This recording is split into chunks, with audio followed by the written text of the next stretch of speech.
주의 맑은 빛에 항상 활동하며 선한 사업을 힘쓰겠나. 자유 얻으려면 주의 뜻을 따라 너의 모든 것 희생하라. 주의 제단에 산 제사드린 후에 주 내 맘을 주선하니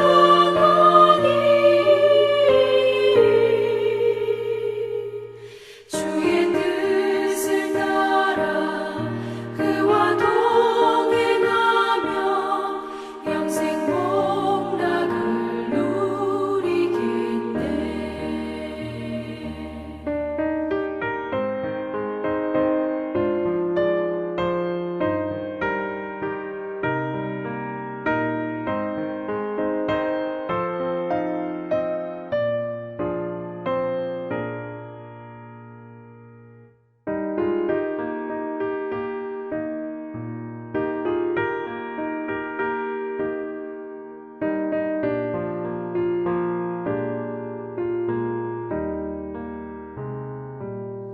주의 제단 앞에 모두 바친 후에 주와 온전히 싹이겠네. 주님 주신 기쁨 또한 그의 사랑 어찌 말로 다 형용하랴. 주의 제단에 산 제사드린 후에 주 내 맘을 주선하니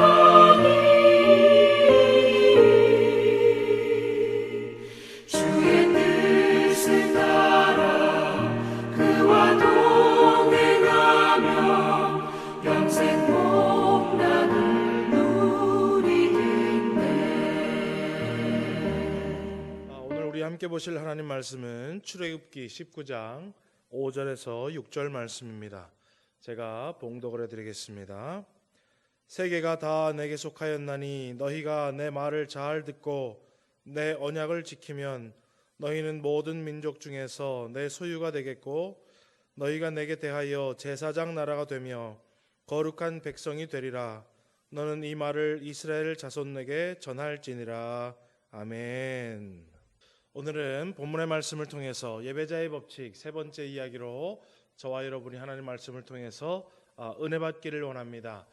우리가 지난 첫 번째 시간에 제사라는 것은 하나님께 가까이 다가가는 것이요 현대에는 이것을 예배라라고 우리가 부른다라고 말씀을 들었습니다. 또 두 번째 시간에는 제사의 중심이 되는 제물을 통해서 예수 그리스도의 보혈의 공로로 예배의 자리에 나오는 저와 여러분이 바로 산 제물이 되어야 한다라고 함께 말씀을 나누었습니다.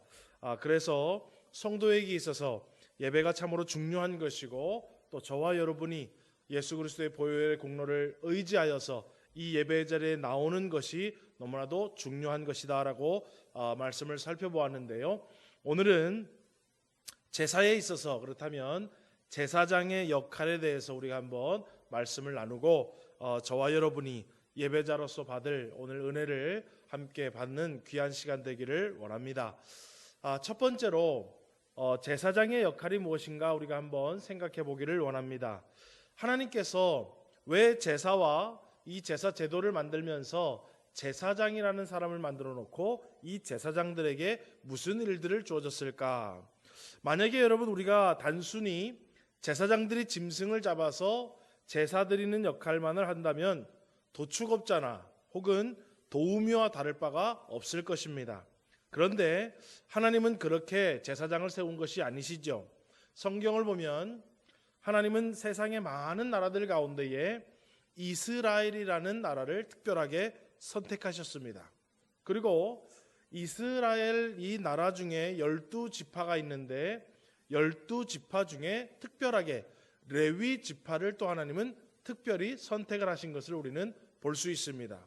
또 레위 지파 가운데 많은 가문들이 있는데 하나님은 아론의 가문을 특별하게 선택하셔서 그들이 제사장 가문이 되고 그들의 자손들이 제사장의 일을 하게 하신 것을 우리는 민수기 17장을 통해서 알 수가 있습니다. 자, 그렇다면 하나님이 이렇게 이스라엘을 택하시고 레위 지파를 택하시고 레위 지파 중에 아론의 가문을 택하셔서 제사장을 선택하신 이유는 바로 무엇 때문에 그러냐면 모본을 보일 수 있기 때문에, 모범을 보여주라라고 그 모범적인 역할을 맡기신 것을 우리는 볼 수 있습니다. 여러분, 세상의 많은 나라들 중에 이스라엘을 택하셔서 이스라엘이 하나님을 섬기는 모습을 보이는 모범 국가로 택하셨다라는 거예요. 또 이 이스라엘 나라 중에 12지파 중에 하나님께서 레위 지파를 특별하게 선택하셔서 레위 지파가 하나님을 섬기는 모습을 모범을 보이기 위해서 또 레위 지파를 택해 주신 것입니다. 또 레위 지파 중에서도 여러 가문 중에 아론의 가문을 택하셔서 제사장 역할을 맡기시고 이 아론의 가문이 하나님을 섬기는 모습을 보여주는 모범적인 가문으로 선택하신 것이 바로 하나님의 뜻이라는 거예요. 그렇다면 여러분, 다시 말하면 제사장은 단순히 제사를 원활하게 드리기 위해서 돕는 사람으로 택한 것이 아니라 제사장의 일을 통해서 어떻게 하나님을 섬겨야 하는지, 그리고 그 마음과 행동을 모든 사람에게 모범적으로 보여주기 위해서 제사장을 선택했고, 그것이 바로 제사장이 해야 하는 역할인 것입니다. 여러분, 예를 들어서 제사장이 제물을 드리는 사람이 제물을 가지고 오면 제사장이 어디 딴 데 가서 몰래 드리는 것이 아니라 모든 과정을 제물을 드리는 사람들이 다 볼 수 있도록 했습니다. 그리고 그들은 제사 드리는 사람들이 다 보고 있었기 때문에 그냥 자기들 마음대로 도축을 하고 자기들 마음대로 자기들 방법대로 막 제사를 빨리 해치우는 것이 아니라 집중해서 하나님이 가르쳐 주신 율례와 법도를 따라서 하나님을 경외하는 모습을 통해 제사 드리는 모본을 잘 보여야 했습니다. 그리고 사람들이 그것을 지켜보면서 하나님을 경외하는 마음을 갖도록 만들어 주는 것이 바로 제사장의 중요한 역할이었다라는 거예요. 또 여러분, 제사장들은 비단 성전에서 제사를 드릴 때만 그러는 것이 아니라 가정에 돌아가서도, 길거리를 걸어 다니면서도, 혹은 내가 사회생활하면서 상점에 들어가서도 하나님을 경외하는 자들이 어떻게 행동을 하고 어떤 마음가짐을 가지고 어떤 말을 하면서 살아가야 하는지도 모범을 보여야 했다라는 것입니다. 그래서 제사장의 역할은 단순히 성전에서 제사를 통해서 하나님을 섬기는 것뿐만 아니라 모든 삶의 영역에서 하나님을 경외하며 살아가는 모범을 보이는 역할이 바로 제사장의 역할이었다라는 거예요. 자, 그러면 오늘 두 번째 우리가 한번 볼 것은 본문에 나오는 제사장 나라의 의미는 무엇인가 우리가 한번 생각을 해보기를 원합니다. 오늘 본문 5절 중반절에서 6절 상반절을 보면 너희는 모든 민족 중에서 내 소유가 되겠고 너희가 내게 대하여 제사장 나라가 되며 라고 성경은 기록하고 있습니다. 여러분, 그렇다면 이 말은 하나님을 섬기는 모범을 보이는 사람들이 바로 제사장인데 그런 사람들만 모여서 마치 나라를 이룬 것 같이 이스라엘이 하나님을 섬기는 모범을 보이는 그러한 민족으로 만들겠다라는 뜻입니다. 오늘 이 출애굽기의 말씀이 저와 여러분, 성도된 저와 여러분에게는 어떤 의미가 있을까요? 베드로전서 2장 9절을 우리 한번 같이 보겠습니다.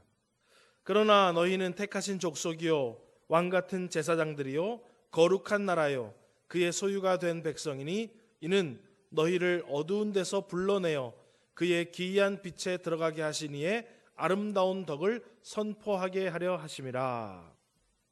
여러분, 구약 성경의 율법적인 관점으로는 저와 여러분이 이 시대에 제사장이 될 수가 없습니다.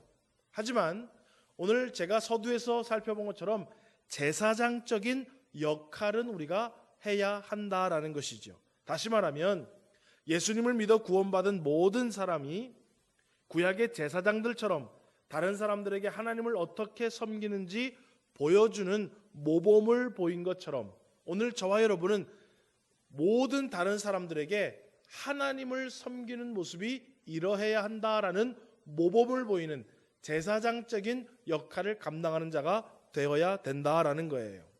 여러분, 그러면 여러 가지 우리가 좀 모델이 있어야 되겠죠. 어떤 제사장의 모델을 우리가 삼고 이 땅을 살아야 할까? 구약에 여러분 어떤 제사장이 있을까요?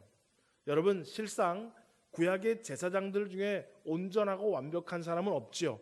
오늘 이 시대에 그렇다면 저와 여러분이 제사장적인 역할을 감당해야 되면서 살아야 한다면 누구를 모델로 삼아야 할 것인가? 베드로전서 2장 21절 말씀을 보니까 이를 위하여 너희가 부르심을 받았으니 그리스도도 너희를 위하여 고난을 받으사 너희에게 본을 끼쳐 그 자취를 따라오게 하려 하였으니, 예수님을 말하고 있습니다. 또 요한복음 13장 15절에 보니까 내가 너희에게 행한 것 같이 너희도 행하게 하려 하여 본을 보였노라. 여러분, 오늘 이 땅 가운데 저와 여러분이 많은 사람들에게 하나님을 섬기는 방법, 하나님을 경외하는 모습을 모범을 보이려는 제사장의 역할을 감당한다면 영원한 대제사장으로서 하나님을 섬기는 모본을 보이신 우리에게 쫓아오라라고 말씀하신 바로 예수님을 닮아가야 한다는 것입니다. 그리고 우리는 예수님을 본받아 다른 이들에게 제사장적인 역할을 감당해야 할 것입니다. 여러분, 오늘 저와 여러분이 예배 자리에 나오고 혹은 예배의 산제물이 되어서 예배에 나오는 이유가 무엇입니까? 하나님께는 감사와 영광과 찬송을 돌리는 것이요, 또 그 모습을 통해서 하나님을 섬기는 모범을 보이기 위한 것이라는 거예요. 자, 그러면 여러분, 이제 마지막 세 번째로 실상생활에, 우리가 일상생활에 신앙생활하면서 이 말씀을 적용해야 할 것입니다. 이것 여러분 지식으로만 알고 있으면 무슨 소용이 있겠습니까? 세 번째로 모범을 보이는 성도가 되기를 원합니다. 여러분, 어린아이들이 자라면서 부모님의 말투, 생활 방식, 입맛, 그리고 태도, 생각 등을 그대로 답습하여 학습하여서 배우게 됩니다. 학생들도 선생님이나 친구들 혹은 주변의 환경의 영향을 받으면서 자라나게 되는 것을 우리가 볼 수 있습니다. 신앙생활도 여러분 마찬가지예요. 부모님의 신앙생활을 본받아서 아이들이 그러한 신앙인으로 자라게 됩니다. 교회에서 신앙생활을 통해서 그 교회 성도들은 그러한 신앙인으로 또 자라나게 되는 것이지요. 그래서 여러분, 어떤 교회 공동체를 만나느냐, 어떤 교회 공동체에서 신앙생활을 하느냐, 어떤 목회자를 만나느냐, 어떤 신앙의 동역자들을 만나느냐가 신앙생활과 신앙의 성장에 아주 중요하다라는 거예요. 여러분, 지금 여러분은 여러분 자녀에게 하나님을 이렇게 섬기는 것이다 라고 보여주고 있는 것임을 기억하십시오. 혹여나 여러분 정말로 하나님 앞에 부끄럽고 게으르고 나태하고 중심으로 하나님을 섬기지 못하는 신앙생활을 하고 있다면 지금 자녀들에게 그렇게 가르쳐 주는 거예요. 이렇게 섬겨도 돼, 괜찮아 라고. 그런데 여러분, 내가 스스로가 하나님을 섬기기에 최선을 다하면서 지금 살아가고 있으면 아이들에게 말 안 해도, 야, 하나님은 이렇게 우리의 인생 가운데 가장 최선을 다해서 섬겨야 하는 분이야 라고 모범을 보이고 있다는 것을 결코 잊어서는 안 된다라는 거예요. 여러분, 그래서 교회 안에서도 직분자가, 내가 만약에 직분을 받았다면 여러분, 다른 사람에게 직분자는 이렇게 하나님을 섬기는 거야 라고 보여주고 있는 역할을 지금 저와 여러분이 감당하고 있는 거예요. 어떤 분은 그 모범을 잘 보이는 분이 있는가 하면 어떤 분은 좋지 않은 모범을 보이는 분들도 있을지도 모르겠습니다. 여러분, 하나님을 섬길 때, 봉사하며 헌신하며 섬김할 때 여러분 최선을 다해서 하나님을 섬기는 것이 가장 좋은 모범을 보이는 것임을 믿으시기를 원합니다. 그래서 베드로전서 5장 3절에서 4절에는 맡은 자들에게 주장하는 자세를 하지 말고 양무리의 본이 되라. 그리하면 목자장이 나타나실 때에 시들지 아니하는 영광의 관을 얻으리라 라고 되어 있습니다. 여러분, 나는 그렇게 하나님을 섬기지 않으면서 또 나는 하나님을 섬기는 사람으로서 일상생활 가운데 그렇게 살지 않으면서 다른 사람에게 하나님은 이렇게 섬기는 거야, 하나님을 섬기는 사람은 세상에서 이렇게 살아가야 되는 거야 라고 말로 교훈하고 가르치는 것은 오히려 어떻게 보면 역효과를 낳을 수 있다라는 거예요. 고린도전서 4장 15절, 16절, 20절을 보면은요, 그리스도 안에서 1만 스승이 있으되 아버지는 많지 아니하니 그리스도 예수 안에서 내가 복음으로써 너희를 낳았음이라. 그러므로 내가 너희를 권하노니 너희는 나를 본받는 자가 되라. 하나님의 나라는 말에 있지 아니하고 오직 능력에 있음이라. 여러분, 예배자로서 참된 예배자의 역할을, 이 제사장의 역할을 감당해야 한다면 말로 모범을 보이는 것이 아니라 저와 여러분 하나님을 섬기고 하나님을 믿으면서 살아가면서 영적으로 육적으로 삶 가운데 교회 가운데에 행함과 진실함으로 제사장적인 역할을 잘 감당할 수 있는 예배자들이 되는 복이 있기를 우리 주님의 이름으로 축원합니다. 말씀을 맺겠습니다. 여러분, 하나님을 잘 섬기기 위해서 우리는 예배자의 삶을 살아야 합니다.